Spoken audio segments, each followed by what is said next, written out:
How do you extract value from the profile and reputation you've built in the marketplace? How can you package and leverage your knowledge and expertise for greater influence and impact? Welcome to Reputation Revolution, the show where we dissect what's involved in commercializing and profiting from your professional personal brand. You've put in the hard yards. Now it's time to capitalize. Let's dive in.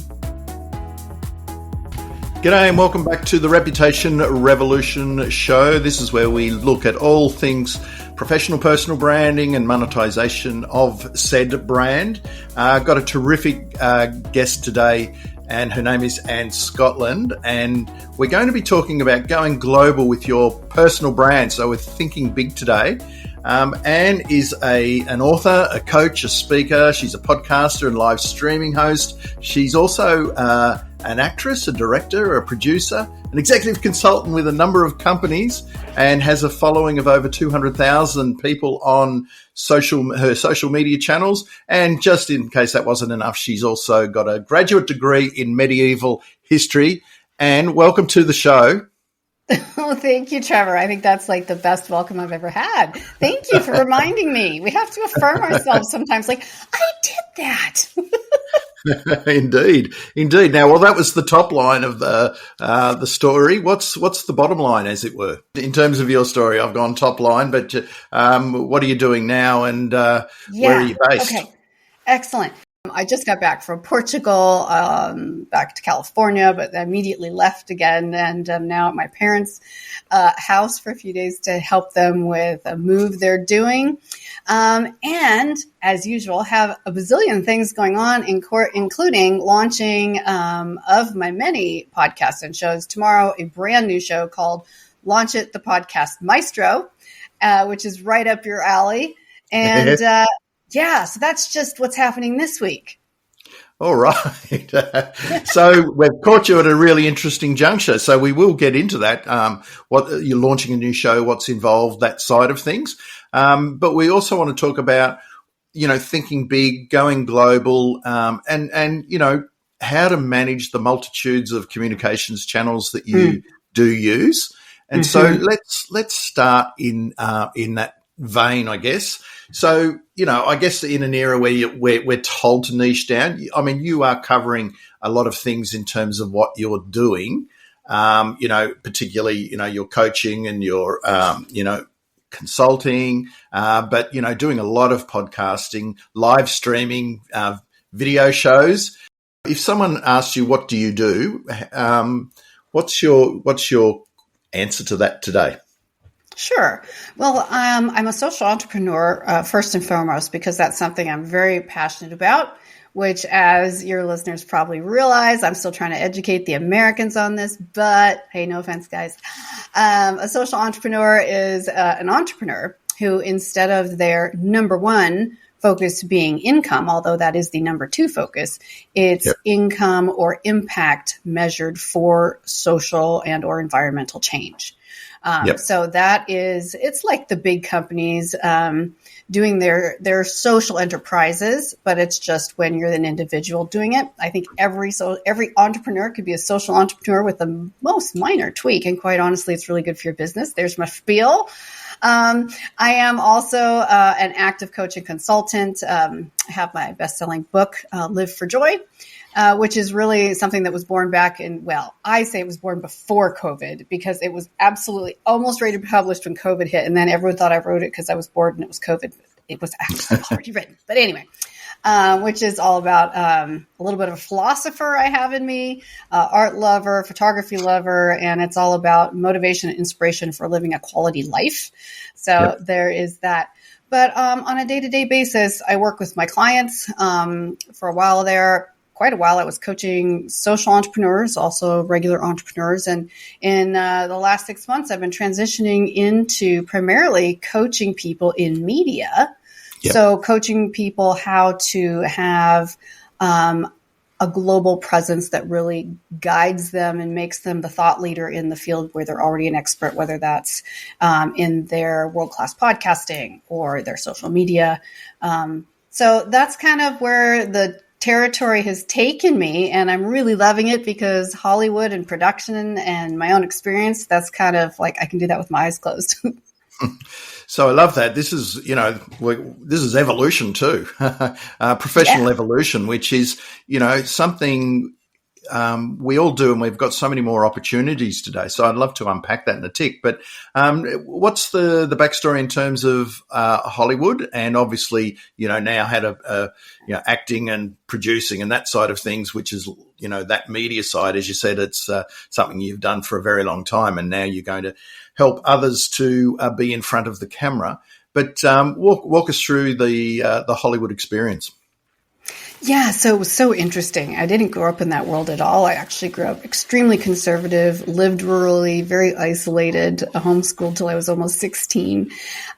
So not at all a traditional childhood, didn't have a television, et cetera, et cetera. So stories for another day. But coming from that environment, I ended up, after college, I got married quite young, and was kind of living by a different world template than everyone else around me, because it's literally all I knew. And when that ended, which was not what I wanted, but when that ended, I really was just at this place in my life, which I think I've run into a lot of people who hit this moment at some point in time, which is I have absolutely no idea who I am or what my purpose is here. And, I always was sort of living for other people to support their dreams and their goals. And I still do that as a coach, but it's part of supporting my own now. So part of that journey of self-discovery was going back to graduate school, getting the degree in medieval history. I was going to be a history professor. Right about the time I got my graduate degree, we hit the recession, and there were zero jobs. Like, they were laying off the people who'd been there for years. And so I, on a spoof, saw a poster on one of those university bulletin boards. They have all the different colors, and they just keep stapling them on there. I think there's no board left. That was auditioning for a subject that looked really fascinating to me, which was a play called Lysistrata, which is an ancient Greek play written something like 600 BC, about the women of Sparta kind of kicking their husbands and boyfriends' asses and getting them back in line because the country was going to pot. And I thought, well, this is interesting. A little women empowerment, a little classical literature. So I ended up auditioning for it, had never really acted professionally or anything. And it was a small production. Let's not overblow this. But I did land the lead as Lysistrata. And that kind of launched me into many years of acting, which was an incredible opportunity. It was an incredible exploration of myself through other characters, which I think is kind of interesting and sometimes can be a really useful tool, because things that I wasn't willing to, traditionally allowed to talk about or get really angry or had a lot of interesting suppression from the way I had been grown up, was you had to pull all that up by the roots in order to act. You had to be authentic.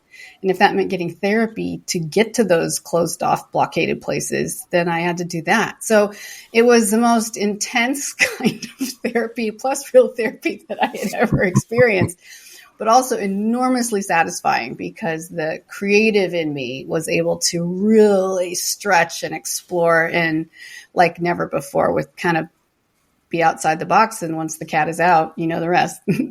Indeed. Well, it's a very different life to what you're doing now, of course. But I guess in one way, it's led you to where you are today, because, you are doing a fair bit in front of the camera, but it's live streaming. So rather than what do you think about and I mean, I sit in wonderment of all this technology and what we can do today, but, you've come from somewhere where they've had full studios and full kit and, all the tech under the sun and all the cameras and the multi-thousands of dollars worth in the studio setup to, we're talking today and we're doing a recording, video and podcast recording here, and you're not at home, but I know I've seen that some of your live stream shows have got some good production values as well. Yeah. What do you think about the fact that anyone can now do that without having to, invest thousands and thousands of dollars? It's amazing. Well, I think it is one in thousands of generations opportunity. That's what I think. There's my historian coming out. I cannot help it. the fact that we each have our individual freedom in most places where people are listening to this is tremendous enough. That women have it in most places that are watching this is even more. And then to have the ability where even 10, 15 years ago, it was almost impossible to get on the video waves and develop an audience in a meaningful and global way. Believe me, I was doing the acting back then. I was fighting the crowds to get an agent, to get a manager, to get one tiny audition in 6 months. I thought, well, this is great. I love being creative. I love being an actress. This is going to be such a fabulous venue to show my voice, to open the world up to empathy, to let people feel their emotions, And it turned out to be, even though it's a beautiful art still, you just became a cog in some never-ending wheel. Like, I don't know, anybody's Lord of the Rings fan, Saruman in the Two Towers, where there's just the orcs are just grinding away in the wheels. This is kind of what it was. And there were moments of joy, but they were seldom in the actual business part, and even less often when you were going to get paid. So the fact that you can now do this on your own, and it is literally up to you to decide how big a voice you want, how big an impact you want to make, and how many people are going to listen, because it's literally your choice, which is, why I'm even coaching and consulting on this now for people, because you can have a world-class podcast. I don't care who you are or how much training you've had, or you can just do it on the side for fun, which is also absolutely fine. Do it for 6 weeks, be done. Everyone should do it once. But if you really want to, when I talk about like, what are my aims and goals, I used to say my aim was to have my own talk show on television. And I wouldn't say that ultimately that's not a goal that I still might shoot for. But honestly, the loss of freedom to do that is kind of outweighing the benefits, because I'm like, why? Yes, you get to have all the extra kit, but you can do so much. So it really is about, is it more of an ego trip or is it more about your message? And if it's about your message, though, a lot of people don't give it the quality and the production and the distribution that it deserves. So if you do care about your message, then find ways to take advantage of all this incredible technology and help and support that we have available now and really do it right. Like, I don't know, that is one way I grew up. Either do it right or don't do it. I don't know if that's good advice because it made me a perfectionist, but that's still what I do. And it reminds me, that whole philosophy really is, I think it was Seth Godin. He said, why wait for someone to pick you? Why go pick me, which is the classic Hollywood model. You're waiting to be picked versus pick yourself. You put yourself in front of whatever it is, in front of the microphone, in front of the camera, or, you're going to be writing words. It doesn't really matter, whatever your modality of choice. But that still resonates, doesn't it? Pick yourself. Don't wait to be picked. Pick yourself. And I think there's a little wisdom to be gained in that, because I'm 100% in agreement. Yes, I think for most people that is the way to go. Part B of that is you still need a team. That doesn't always mean you have to be paying for everyone. It just means a team that can be unpacked, whenever, because you're not the end all of all things. You're never going to be an expert at everything. And also the biggest difference of all is the budgeting, right? That's the first thing everyone wants to talk about. Well, how do I afford it? How do I produce it? If I do produce it, how do I get it seen? How do I get on live streaming TV? My shows are on Apple TV, Amazon, Roku, whatever. How do we get on those platforms? It doesn't just happen automatically. You have to do a little bit of work to get it there. But this is what I did when I was actually teaching and coaching actors for a while on the business side of things. I was kind of straddling both of my careers there as I was weaning out. And and with actors, with money being scarce for 99.99999% of them, I was like, listen, if you're so passionate about whatever it is, whether it's your podcast, whether it's your acting career, whatever it is, you need to have a really strong business plan and a financial model to make your message heard or to keep you in the audition circuit as an actor. You can't wait to make the money doing it through the service or benefit you're providing, because it will take too long.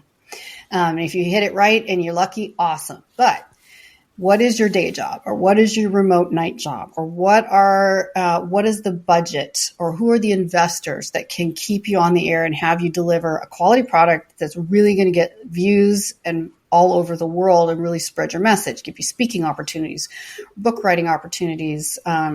I just got an invitation from a friend in the UK, of a business acquaintance that I literally met online, I've never met in person, to go over and do some co-hosting around authoring, and what's like in the US versus what's like in the UK.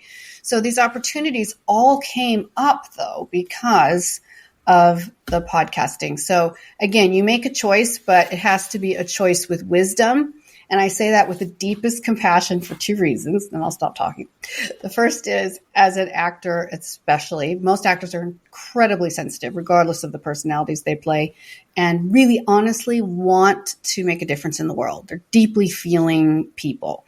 You just mentioned something a minute ago about being on Apple TV and that side of things.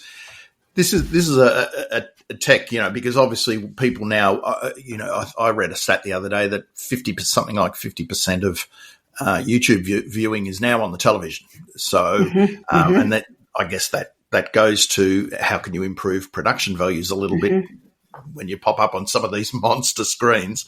But yes. You're doing something different, are you, in terms of being able to get onto an Apple TV and some of the other ones you mentioned are probably more US-based apps. What can you walk us through that? Because how does that work? Yeah, so there's a variety of ways to do it. One way is, say, on Amazon, and most people know Amazon Prime as a huge source for videos. You have to meet a certain criteria or go through a few jumping jacks to get eligible, but it's not remote. It's not at all impossible. Like, I was eligible because I have a book account with Amazon, like a publishing account with KDP on Amazon. Because of that, it made me eligible to apply to have my show stream on Amazon. So that's one way to get it, kind of the harder way. Very similarly with things like Apple Podcast. Apple TV streaming can be a little more complicated, but Apple Audio Podcast only. Apple Podcast, again, you can go through the hoops and do it. A shortcut to that is finding a network that does it for you. So for a monthly subscription of, depending, but usually several $100s, you can join a network that distributes for you to a whole bunch of these platforms. In other words, they have the license that anyone who it comes in through their channel gets to go up. So the downside is it's not just your show is sub-branded.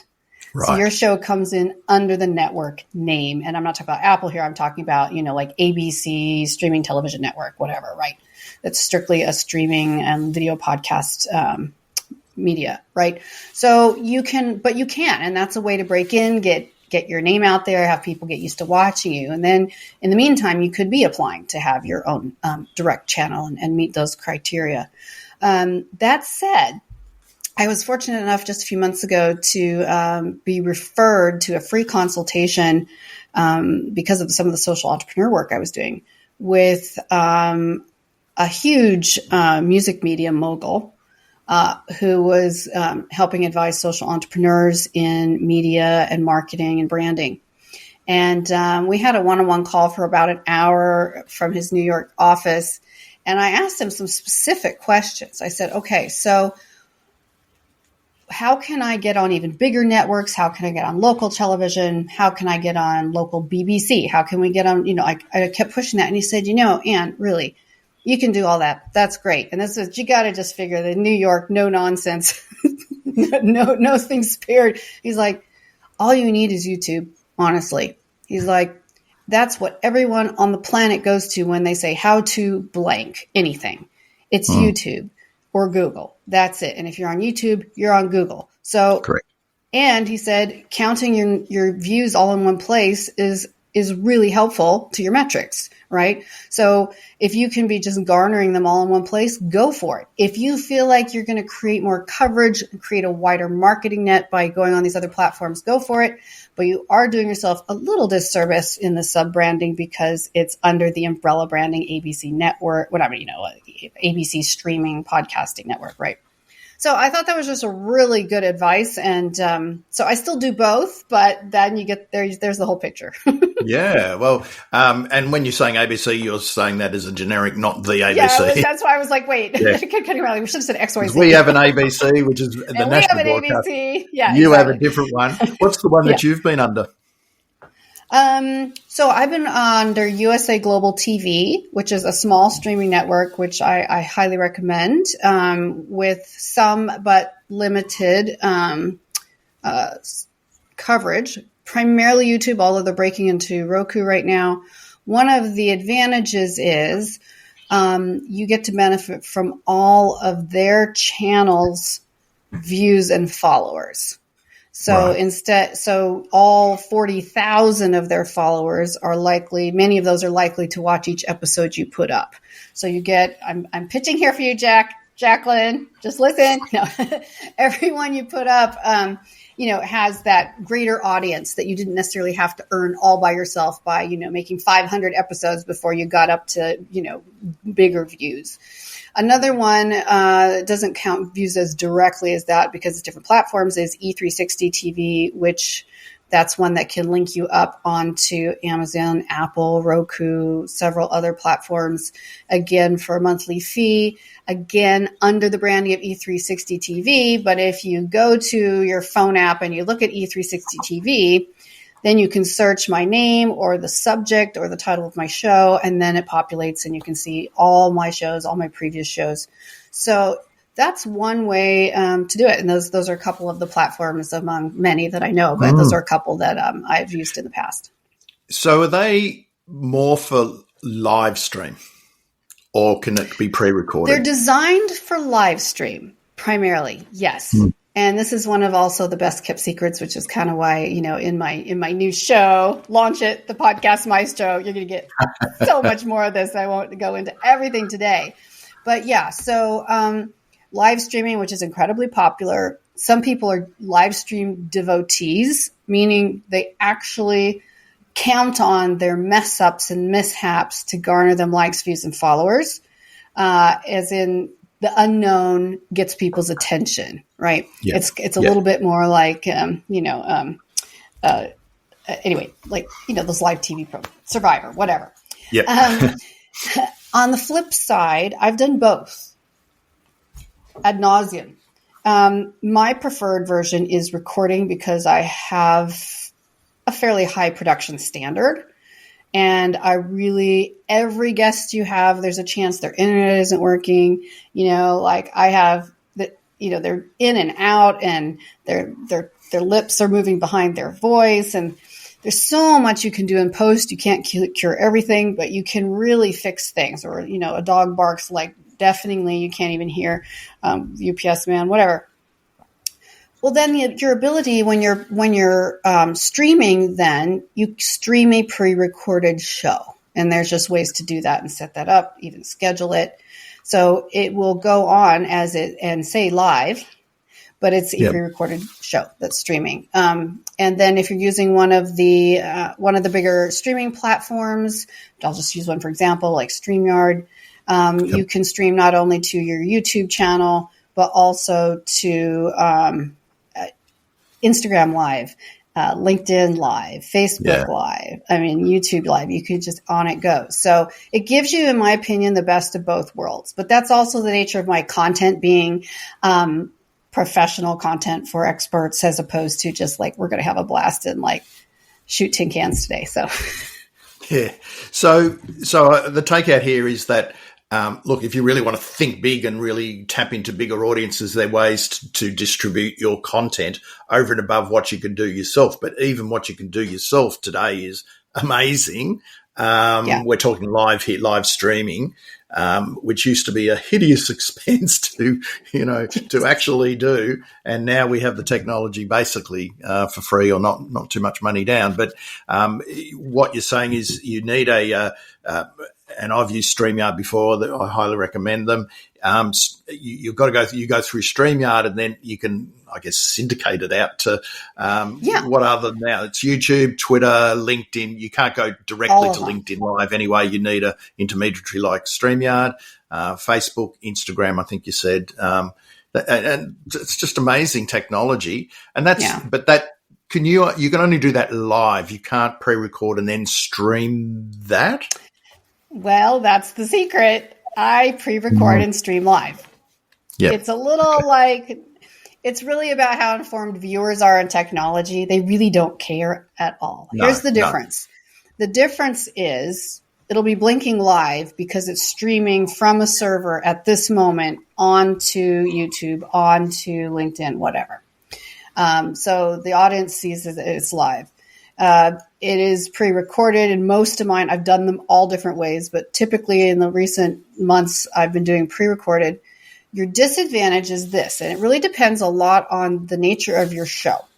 If you're doing a call-in style show, a write-in style show, you do have to be live. Of course. So sometimes I will do a live just so the audience can engage me in real time. Text their comments, text their outrages, text me everything they think about me, whatever, in real time, which does spice it up.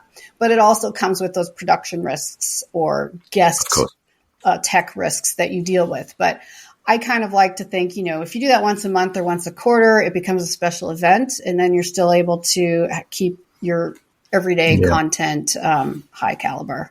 Yeah. And those Ask Me Anythings are quite good, albeit it's a bit scary if you're live and you have to answer anything.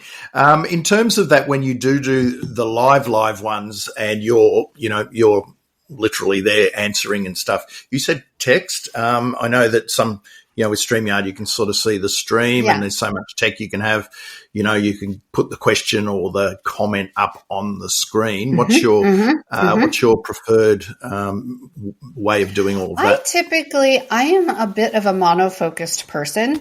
So, I do have a producer, but unless you have even maybe more than one other team member, like two, it's a bit hard to keep up with multi-platform. So what some people are doing, and these are like the tried and true veterans who, my love you, honey, ADD husband would be great at this. He can literally do like 50,000 things at once. I am like one thing at a time.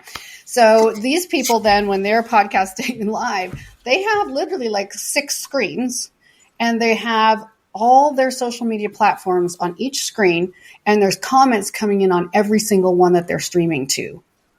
And nobody's commenting directly on StreamYard. Well, I think that comes from, StreamYard does sort some of them in. Certain of them come in directly, to StreamYard. Yeah. But some of them don't, in which case, you're fielding them everywhere. And I usually just pick the ones I wanted to say and read them. You can add them to the stream. I've done it both ways. I think it just depends on whether or not you have a producer. If you have a producer, they have the time to look away, to copy, to paste, to drop it in, or to, click post from StreamYard. When I'm on a roll, I can't be like doing all that. I would have to stop and concentrate. That's just a personality issue. It's tough, you're wanting to focus on the audience and look at keep the eye line with the camera, and trying to dart off and do other things. It's amazing, but it's a tough ask. But I think I'm loving this conversation, Anne, because I just there's the opportunities for people to create a global show. And with video, and you can strip it out and do audio, and you can then, turn that into a blog post. You can do all sorts of things, but it starts with the show. And I always like talking about, I'm an owned media guy first. And what we're talking about here is owned media. This is media you own and control. And the classic thing here is that you can, do so much more with it. But when you have an owned media channel, create a show, create a brand or a sub-brand if you're going under another banner. But you're talking about a branded show that you can own and build an audience for. And hey, you might start it off as a podcast and then go as a video podcast, which is what the Reputation Revolution is. And then it can go more into a live stream, or you can toss those live stream special shows in. And the production values can improve, and the production values will often improve over time. I got a client who, has just got the gear and took a little while, but then I think he live streamed for probably 6 months of the year at one point and got so good. And, he's got the stream deck and he can put the things up on, he can do all of it. And could he do it at the start? Absolutely not. So, your first podcast, your first streams are not going to be great, but you will get better, and you can get better. And it's probably best to start, get your feet wet first. Yeah, and it depends on what your objective is. Like if you want to play with the medium and have fun and experiment and learn as you go. And there's a lot of people who that's how they really love. I mean, even I'm that way. Like I like to know, even if I end up with a team at the end, I like to know how everything works first before, so I can do it if I have to, kind of a thing. But you can also, it depends on where you are and what your budget is. If you're a CEO of a big corporation and you have a personal or professional pet project or message that you want to get out that doesn't necessarily directly related to your job, but you do have that reputation, then, that's the kind of people who I help with, where I literally do everything for them from start to finish. So all they have to do is literally, they don't even have to write it. All they have to do is tell me what they want to talk about.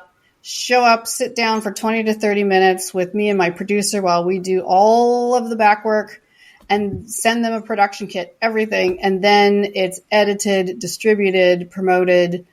It's all done for them. So you can go everywhere from that to, you can get better quicker by listening to podcasts that are doing a great job, like yours, like my new one about podcasting, Launch It, getting tips all the time. So you can definitely get a lot of shortcuts. You can get a coach, or you can get someone to literally produce you from scratch. So I think it depends on your level of motivation, whether it's more fun and entertainment factor, or whether it's like an urgent message. I think there's probably people who, whether it's humanitarian issue or political issue at any given time that might be time sensitive, you would want to get your message out there to get the greatest audience at the highest production level possible immediately. If I just want to share all of my grandma's recipes from day one and just hang out and have fun and have friends jump on, then that's fine too. It really depends on what your objective is. Yeah. And and I guess the other point is, why are you doing it for starters? And I'm talking more about if you're, you are the business, you're running, a personal brand-based enterprise, or, you are a business leader and building a reputation and a professional brand as a leader and a CEO. That side of things is a little bit different than the hobby. I'm not necessarily talking about the hobby stuff, but, sometimes people do it as a hobby and it grows into a business. I mean, that, absolutely. It's many times. We see and hear those stories all the time. Yeah. And I think when you start, regardless of who you are or what budget you have, you still have to expect there's a growth curve. And it's not, if someone's producing for you, it's not even your own learning curve. It's just a growth curve for your likes, views, followers, listenership. It takes time to build, unless you're literally on like the hottest topic that nobody in the world anywhere else is talking about. It does take time to kind of get the momentum going. So don't judge yourself or your producer or your coach. If it doesn't just go to like, I have 1 million views overnight. But there is a very systematic way of doing it that can give you the most leverage possible. Obviously, we do things like this. You and I would go on guesting on other shows to not only share and support what they're doing, but to promote your own show. So it's a fun community, though, I would say. And I'm sure you would agree with me. It's a really fun community in broadcasting and podcasting. Very friendly people, typically. Everyone's happy to host, to swap shows, often where, you can each be on each other's at no extra charge. You can have guests. there's a trend right now of people making guests pay, and I personally absolutely hate it. Yeah. I just rubs me the wrong way, and I've been invited on several shows to do that, and I was like, why? Do you know how limited my time is already? I'd be happy to help support you, but by being there and taking an hour of my time and an hour to get ready. But I think if you want to kind of be the old-fashioned gentleman in this business at the moment, you don't charge people to be on your show. If you're that strapped that you're having to charge people $40 for them to be on your podcast, you really need sponsors. You're thinking the wrong way round. It's all about, as one of my good friends who's a money manager used to say, you have to decide. You're going to either minimize your expenses, which is a smaller way to live, or maximize your income. So go ahead, maximize your income, get sponsors. There's no subject that can't find sponsors. And then have your guests on who are, here's the inside, here's the fish hook in this thing when you're a guest that is having to pay. When you come in as a compliment by the host, as their guest to just participate and relax, you have a little bit of an obligation to also make the host look good. When you come in and you pay for your 1 hour in the sun, you're going to obsess about yourself, and it's going to be a different kind of show because you're going to get your money's worth. So whether you're a producer or whether you're a guest, I encourage everyone to kind of look at that model and see what is the best outcome. For me, the best outcome is having a comfortable, relaxed guest where I can guide the show wherever I want, someone who maybe could come back on, someone who might have me later on their show, and I make a great contact and we can refer business to each other. Like, I think that's so much more a win-win than getting kind of in this kind of greedy weirdness, which I don't 100%. Know. It's just my pet peeve, so I'm finished. No, the peeve is extended to me. I've noticed that trend a little bit. It's certainly been around, coming from a PR background, but it's certainly been around for magazines and publications that, speaking. Speaking, yeah. People have got the platform. You're going to pay to be on that platform. Pay to play. And I'm against that. I mean, speaking, if you're running a business and you become a sponsor and there's a big conference you have to be at and there's a trade fair there and part of it is you get 10 minutes to riff on the stage, that's a different issue. But as a rule, pay to be speaking on something. What I've found is virtually every one of those, particularly if it's an online publication and probably as a podcast, they're probably not that good anyway. If they need to do that, they're not attracting the right people as guests, as, opinion writers, as speakers. So I would would run at all costs because it's just not worth it. I mean, if you've got vibe. Yeah. If you've got your bona fides, you might say, well, I need to get some runs on the board. I get that. But it's, as you've just pointed out, it's probably not going to be your best interview anyway. So, yes, it's a run on the board, but is it a run that you want to promote? And if everyone knows that's a place where you pay to get on, then your credibility takes a bit of a hit as well. As you say, if you start your show and you build your bona fides and you've got that positioning and, you look, you host well and you do all that, then it's going to be easier to pitch yourself to other people. Yes. And you're going to be better as a result of being a podcaster anyway, or a video show host. So that will probably make you a better guest, I would imagine.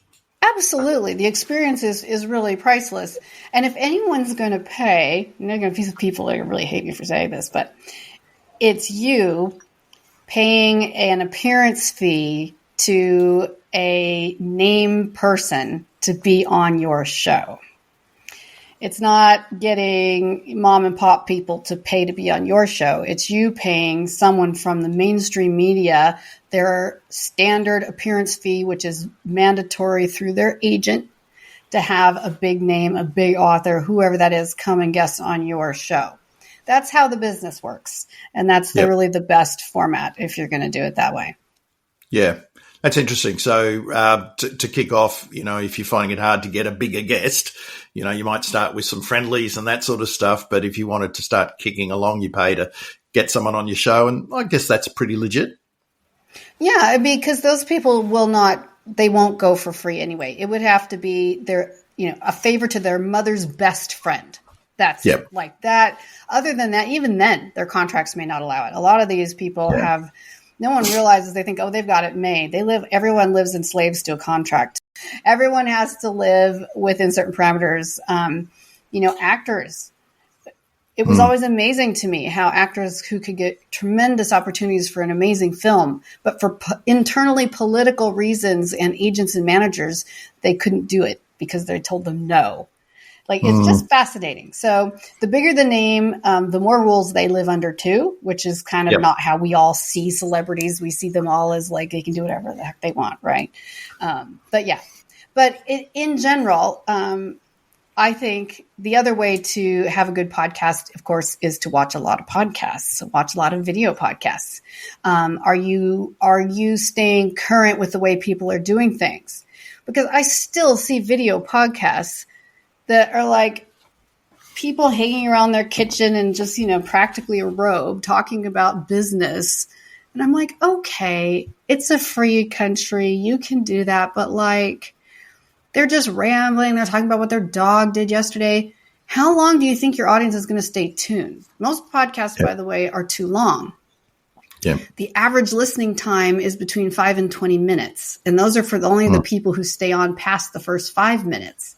So I've done 10-minute ones. I've done hour ones. So it depends on the show, what kind of which network I'm on. It can depend on which series I'm doing. But keep your people engaged and interested. Keep the quality high because it's worth it if you want them to come back. Yeah, and just one other thing that sometimes a way to get a bigger name is if they've got a book to promote, and when their book's out and being promoted, that's when they're suddenly got some time for you. Certainly, right? Absolutely. So you got to be strategic about it. Alrighty, so this is great because I going global. The easiest way is to create a show and to build a amplify your personal brand through that show and with all the technology and everything. So you're about to launch. So by the time this is up, you will have launched your new. It's a video show. Is that? Yeah, video show. Tell us all about it. Launch it. The Podcast Maestro. So amazingly, actually just more and more fun of what we've been doing today, which is just a constant expansion and deep dive into the how-tos of world-class podcasting. I make that distinction because some people are podcasting for fun or just as a hobby or with low expectations. I choose primarily to work with people who are already well-established experts and professionals.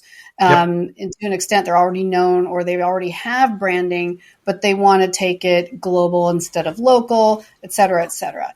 Are you an authority in your field at any level? And if you are, you can have a much bigger field. But in order to play with the big dogs, you have to play by certain rules. You have to live up to certain quality standards.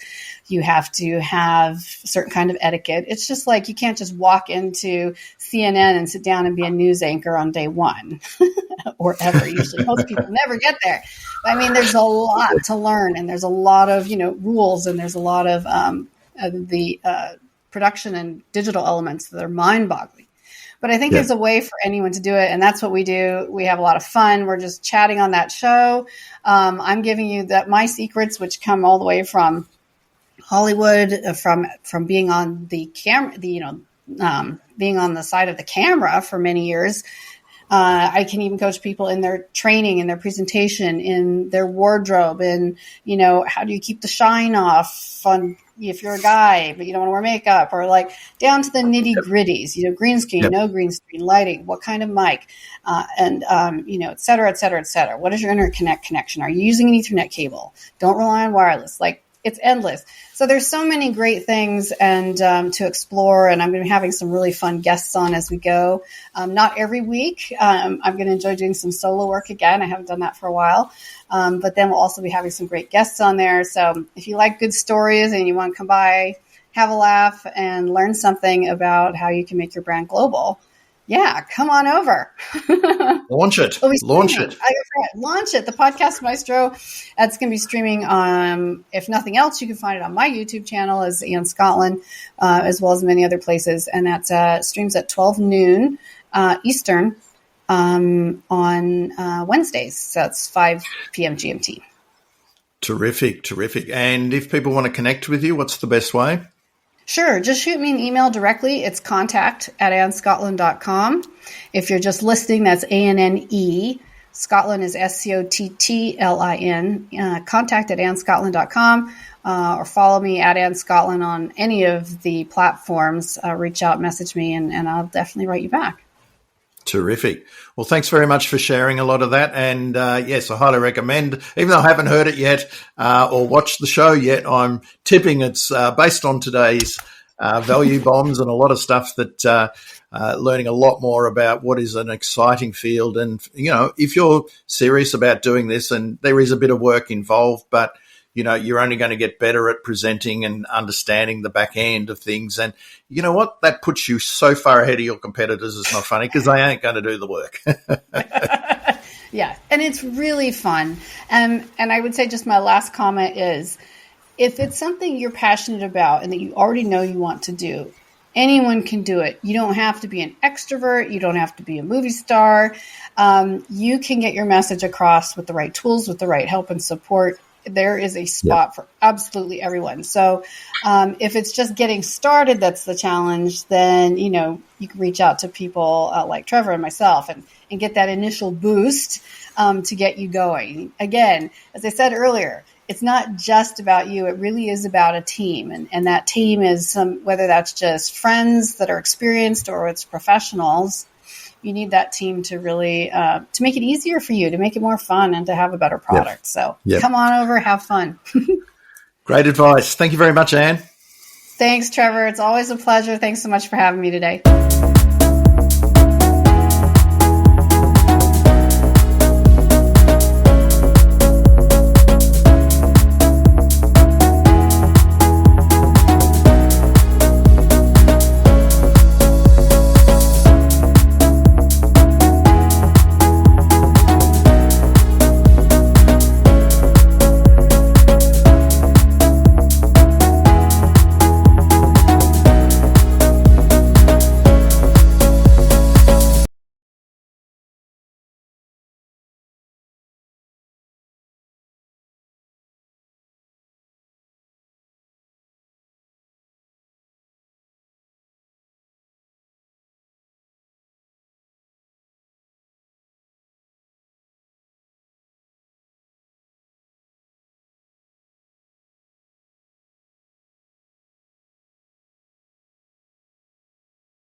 Thank you for listening to this episode of Reputation Revolution, the personal brand monetization show. Today's digital-first world is ever-changing, but one thing remains constant. Reputation equals revenue, and opportunities are everywhere. To learn more, subscribe to our newsletter today at reputationrevolution.co.